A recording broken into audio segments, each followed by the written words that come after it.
Morocco is the only African country that is not currently a member of the African Union. I repeat, Morocco is the only African country that is not currently a member of the African Union. However, it is a member of the Arab League at present, Arab Maghreb Union, the Francophone Organization of the Islamic Conference, Mediterranean Dialogue Group, and Group of 77, and is a major non-NATO ally of the United States. It shows you that they have no brotherhood with the Africans of the motherland. If Islam only comes into Africa at the beginning of the 7th century AD, how can this be our original religion? If Islam only comes into North Africa at the beginning of the 7th century AD, how can this be our original religion? It is nothing but a damn lie. There is no Islam before Muhammad ibn Abdullah of Arabia during the 6th century AD. And if you look on the map, it shows you that the land that we know of as Morocco today, not in the ancient time, because there was no Morocco until Islam comes into Africa, but Islam does not reach those lands until the 8th through 12th century AD. Before that, it had been ruled by the Nile Valley Africans. It had been ruled by the Carthaginians, Hannibal and his father. But at no time in the ancient world were there any Moors in that land ruling anything. Again, there are no Moors until the coming of Islam. Let's go to the Quran questions for Moorish Americans. If you look at the top to the right, you can see the two hands that are clutching. This is nothing more than a Masonic handshake. So not only have they intertwined the low-lifed Arab religion, they have also intertwined the white cracker Masonic lodge into this nonsense. It is nothing more than nonsense. Now let's go to question 87. I'm going to go straight to it. I'm going to go straight to the heart of it. What is it meant by the word black? Black, according to science, means death. This is exactly what is taught in this questions for Moorish Americans. It is taught that black means death. Let me go on. Question 89. What does Ethiopia mean? Ethiopia means something divided. 93. Will you define the word white? White means purity. Purity means God. And God means the ruler of the land. If this ain't white supremacy cracker Arab ass religion, I don't know what the hell it is. How the hell you gonna say that black means death? And then you come right behind that and says white means purity, purity means God, and God means the ruler of the land. Shit, a racist low down cracker from down south couldn't have taught that shit no better. What the hell is they gonna come and bring this to us? This nigga Noble Drew Ali wasn't nothing but an Arab flunky. And I said it. You know, here you gonna come in here and disrespect black and say according to science means death. And then when you break down science itself, chemistry, black, the black art, alchemy, alchemy, the black sciences. How in the hell you gonna say that according to science, black means death, when science itself means the black art? So you can see that this brother ain't got no real science. What does Ethiopia mean? Ethiopia means something divided. It do not. Ethiopia means burnt face. Ethiopia. Opt, like optical. It means face. Burnt face. It has nothing to do with something that is divided. So you can, as soon as you go into this book, you can see that it is something that has been designed by that white Arab, given to Noble Drew Ali, and then he come over here and give it to you and tell you it's your original religion. This nigga leading you back into the arms of the Arab. Let's go to number 60. Who is guarding the holy city of Mecca today to keep the unbelievers away? Angels. What is the modern name for those angels? Asiatics. What is the color of their skin? Olive. So I mean, he has no respect for the color black, but he can tell you about white, and he can tell you that the angels, who are Asiatics, their skin is olive. If this ain't a white man's religion, white Arab religion, I don't know what the hell it is. Let's go to number 52. At what place on earth was the physical part of man formed? In the Garden of Eden. Where is that Garden of Eden? In the land of Canaan, in the city of Mecca. What is the modern name for the Garden of Eden? Mecca. Now, as you see how the Moors try to intertwine Kemet and the Nile Valley into the Moor science. If they truly understood the Nile Valley, they know damn well ain't nowhere on the ancient papyruses and the walls of the Nile Valley where they wrote that the Garden of Eden was in no damn Mecca or in no damn land of Canaan. They spoke that they came from the beginnings of the Nile around the Great Lakes region of Central East Africa, which they call Ta Neteru, or the Kui land, the land of the gods, where they began. Ain't nowhere in the ancient scriptures of the Nile Valley where they taught that they came up out of some damn Canaan and that their Garden of Eden was no damn Mecca, because there was no Mecca. There was no Mecca. There was no Islam before Muhammad ibn Abdullah. These niggas have hijacked our ancient history, intertwined it with the religions of our oppressors, of our low-down Arab slave masters. And then you want to come in here and give this nigga all this credit. Why would he teach that black means death? Because the Arab, in his writings, in his paintings, always painted the devil as black, as you see right here. He always painted the devil as black. And whether, I don't know if it's a documented fact that Noble Drew Ali went to Egypt, but if he did went to Egypt, at that time and during the time in which he lived, it was ruled by the Ottoman Turks. And those low-life did no good Arab-ass Turks were some of the most vicious and most brutal genocidal maniacs on our people that has ever been recorded. Muhammad Ali, they say he caused so much genocide and so much mass murder in North Africa that the blood was up to his knees. They had to beg him not to kill all the Africans on the damn continent. This is how brutal the Turks were into our people. But before I even leave this, let me go to this again. This is writings about the Noble Drew Ali. In 1913, Noble Drew Ali warned, the cardinal customs of man do not alter the nature of truth. Legally and divinely, the definition of the word black has never been changed. According to science, he added, black means death. This nigga has been brainwashed. I don't give a damn what nobody say. He's preaching a white Arab religion. He got his knowledge from a white Turkish Arab when he went to Egypt, and he then brought it back to you to suck you off into mental, spiritual, and physical oppression. The reason why you continue to hear me bring up the references of the Turks is because in chapter 45 of the divine origin of the Asiatic nations, number 7, Noble Drew Ali teaches us the Turks are the true descendants of Hagar, who are the chief protectors of the Islamic creed of Mecca, beginning from Muhammad I, the founding of the uniting of Islam by the command of the great universal God Allah. So Noble Drew Ali admits that it started with Muhammad I. And he also gives reference to the Turks as the true descendants of Hagar, who are the chief protectors of the Islamic creed of Mecca. Our genocidal, oppressive, maniac, Turk Arab oppressor, this man says, is the chief protector of the Islamic creed of Mecca.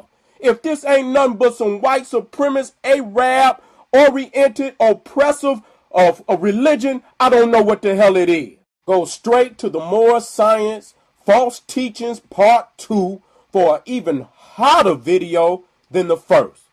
Don't you miss it. Hotel. If black means death, does that apply to the sacred black stone of the Kaaba? If black means death, does that also apply to the black stone of the Kaaba? Now he knows damn well if Noble Drew Ali would go into Mecca and say that the El Rukin, the black stone of the Kaaba, means death, then he would lose his head. He knows that. But see, they playing both sides of the fence. They'll tell you black means death, but when you go to Mecca, the most sacred relic in all of Islam, the El Rukin, is a black stone. Let's go into the Turks, into Egypt. I have to get on these Turks because he says that they are the chief protectors of Islam. You see him here with Howard Carter. You know Howard Carter, he's the low-lifed cracker that broke into the tomb of Tutankhamun and raped the tomb of all of its treasure. Who allowed him in? The Turks. The low-lifed Turks. And you see them right here together plotting on going down in the sacred tomb. You see them right here with the fezzes on outside of the tomb after they done went down there raping and robbing. So you got to be clear about this. What I'm putting before you is the actual facts to show you what these low-down Turk, Arab, European cracker have plotted to go into our sacred lands to rape and rob the treasures, and you got to see it for what it is. You got to see it for what it is, African people. You got to call it for what it is. You can't straddle the fence. You got to recognize who your enemy is. You got to do that. And if you see any nigga talking about he's a Moor and he's wearing a fez, you got to put him on the spot. Nigga, what you got the hat of our oppressor on your head for? You got to ask them that. And there is no doubt that they are the hats of our oppressor. You see Howard Carter here again with a low-life Arab Turk plotting on going down in the tomb, knowing it's not his ancestor. This is why they sold it away. If you look at a lot of the artifacts in a lot of these museums all over the world, under the Turks is how them Arabs came in, the Arab and the European, how they came into Africa and got away with so much of our artifacts. They did it up under the Turks. They did it up under the Turks. The same low-lifed Arab Turk that Noble Drew Ali says is the chief protectors of Islam. To allow these no good, low-lifed beasts to come in and desecrate our ancestors' tombs. And you walking around with the fez on like that means something to me. Nigga, that's the hat of my oppressor. That's the hat of the one that then degraded my people and committed genocide on my people. Saladin the wretched. Saladin the wretched. One of the most vile Turks that ever walked on the planet. Let's read Village Life in Egypt with sketches of the Said by Bel St. John. The destruction was the work of Karakush, a Greek eunuch, one of the emirs of that prince's army, and a man of considerable genius. He was a superintendent of the buildings of the capital, and it was he who raised the wall which encircles Fustat, Cairo, and the land that separates those two cities, as well as the citadel built on Mount Morocco, and the wells that are still seen there. He used the stones that came from the small pyramids in the construction of the arches of Giza. He used the stones that came from the small pyramids in constructing the arches of Giza, a work worthy of the highest admiration and comparable with those of the giants. The remains of the pyramids destroyed by Karush are still to be seen. Now here it is. They attacking the pyramids to build the mosque of Cairo. They destroyed, they pulled the limestone off the sides of the pyramids, and they even destroyed the smaller pyramids, which were the pyramids of the queens. Gentleman's Magazine, January 1842. The danger to which Egyptian relics of the first order are exposed, the destruction which they have already encountered, does indeed appeal to the Aquarians of Europe, to the scientific of all nations, to check and arrest by every means in their power the dilapidations and destruction so barbarous and so mischievous in their results. The reputation of Muhammad Ali, the Turk, as a renovator of Egypt must receive considerable tarnish in the present day and indelible stain in all future time for the reckless havoc which he has permitted to be made of her venerable monuments. That's Muhammad Ali. The man, if you look at the obelisk in Paris, it was Muhammad Ali that tore that, because it was originally in front of the Grand Lodge of Luxor.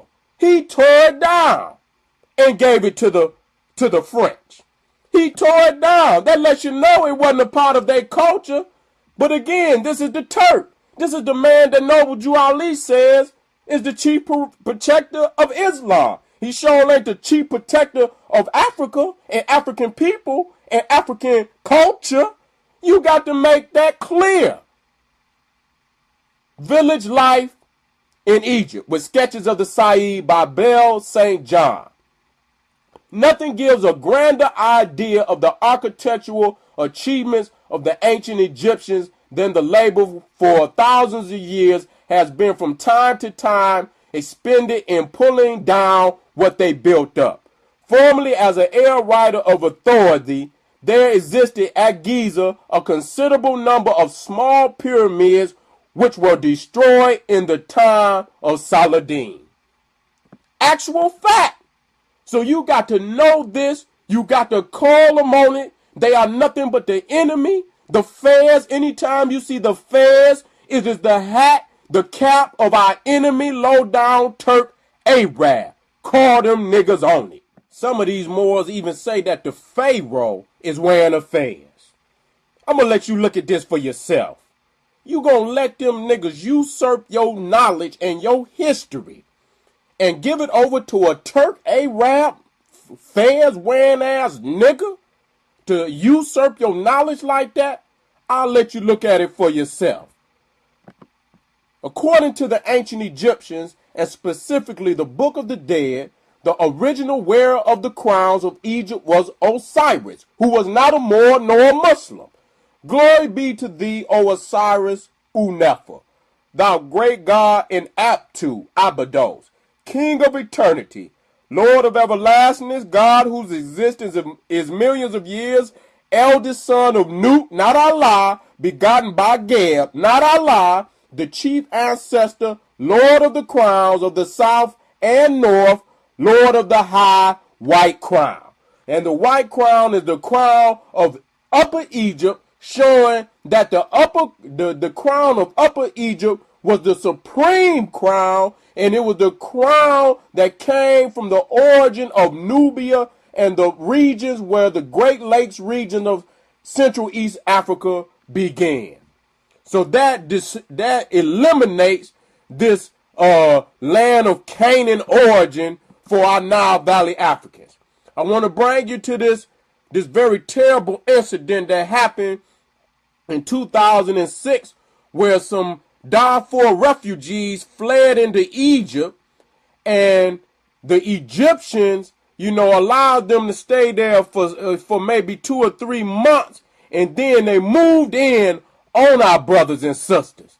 Just these are the Turks of today, moved in on our brothers and sisters and attacked them and destroyed the mini camp where they had set up. The Egyptians said they was going to give them a refuge, but in the end they came in and destroyed the camp and carried the native Nubian Africans, who are the original peoples of that land, and drug them out like they was nothing but animals. put water hoses all on them. Some are even down on their knees praying to Allah. You think that low-life cracker give a damn? He just attacked them like he was nothing but savages. The women are carried out. Then collapse. And the man is trying to explain that he can't go back because they're going to kill him. Do you think they give a damn? This is the Turk Arab of today. Peace. All right, let's deal with the fact that the Circle 7 Quran is a plagiarized version of the Aquarian Gospel of Jesus the Christ by Levi. Let's deal with that fact. This book, the Aquarian Gospel of Jesus Christ, was copyrighted in 1907. You understand what I'm saying? The Moorish Science Temple wasn't established until 1913. So this book was written 6 years before the Moorish Science Temple was even established. Let's deal with the fact that the Circle 7 Quran, the first 19 chapters are taken from this book, the Aquarian Gospel of Jesus Christ. Chapters 20 through 44 were taken from the text known as Unto Thee I Grant, which was written in 1754. Now let's go into chapter 11. The title of that chapter, Jesus and Barata together, they read the sacred books. You go into chapter 32 of the Aquarian Gospel of Jesus Christ. Jesus and Barata together, they read the sacred books. Jesus takes exception to the Buddhist doctrine of evolution and reveals the true origin of man. Plagiarism. Nothing but plagiarism. Now let's go to chapter 18. The resurrection of Jesus. Pilate places the Roman seal upon the stone door of the tomb. At midnight, a company of the silent brothers march about the tomb. The soldiers are alarmed. Jesus preaches to the spirits in prison. Early Sunday morning, he rises from the tomb. The soldiers are bribed by the priest to say that the disciples had stolen the body. This is from the Circle 7 Quran. Now let's go into the Aquarian Gospel of Jesus Christ, chapter 172. Pilate places the Roman seal upon the stone door of the tomb. At midnight, a company of the silent brothers march about the tomb. The soldiers are alarmed. Jesus preaches to the spirits in prison. Early morning, he arises from the tomb. The soldiers are bribed by the priest to say that the disciples had stolen the body. Guilty. Guilty of plagiarism. You busted. Anybody out there that is listening to this video, if you get a Circle 7 Quran and get an Aquarian Gospel of Jesus Christ, you can do this research. You can do this research. Let's go to chapter 4. Death and Burial of Elizabeth. Manetho's Lesson. The Ministry of Death. Let's go into the Aquarian Gospel of Jesus Christ. Now I cut this, the top of this chapter is cut off. But if you get the book, you can go in and verify exactly what chapter it is. Death and Burial of Elizabeth. Manetho's Lessons. The Ministry of Death. The Mission of John. Institution of the Rite of Baptism. Manetho takes John to Egypt and places him in the temple at Saqqara, where he remains 18 years. You see, he cut that off. See, he cuts that off. He don't teach how all of this describes John the Baptist, Jesus, Abraham, according to the Aquarian Gospel of Jesus Christ. All of them got their knowledge in Egypt. You understand what I'm saying? He's plagiarizing. He's cutting off portions of the title, giving you bits and pieces, but he is plagiarizing. Ain't no damn doubt about that. I gave you the references, and anybody out there can go behind me and do that research. Now, let's go into chapter 17. Jesus appears fully materialized before Apollo and the Silent Brotherhood in Greece, appears to Claudia and Juliet on the Tiber near Rome, appears to the priests in the Egyptian temples at Heliopolis. Go into chapter 178 of the Aquarian Gospel of Jesus Christ.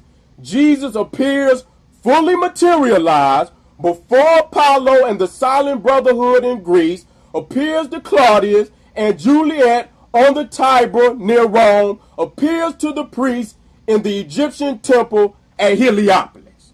Guilty. Plagiarism. Do the research. See what lie they come up with then.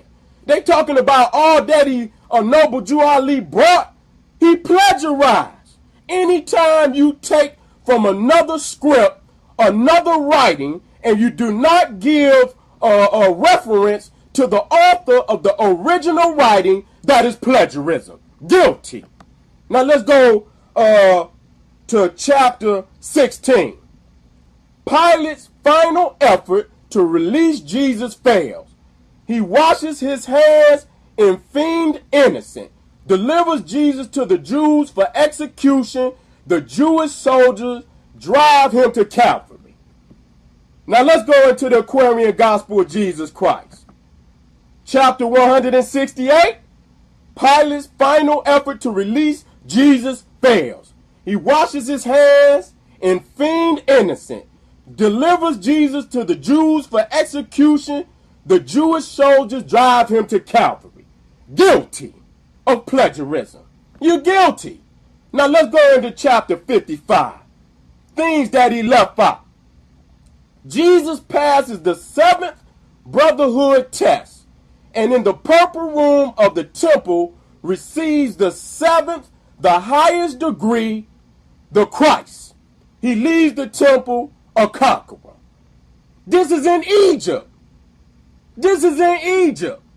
This is where he receives his 7th, the highest degree of Christ. He receives it in Egypt. Why is this not taught? Let's go into chapter 54 that gives the clear reference of what I'm talking about. Jesus becomes a private pupil of the Hierophant and is taught the mysteries of Egypt.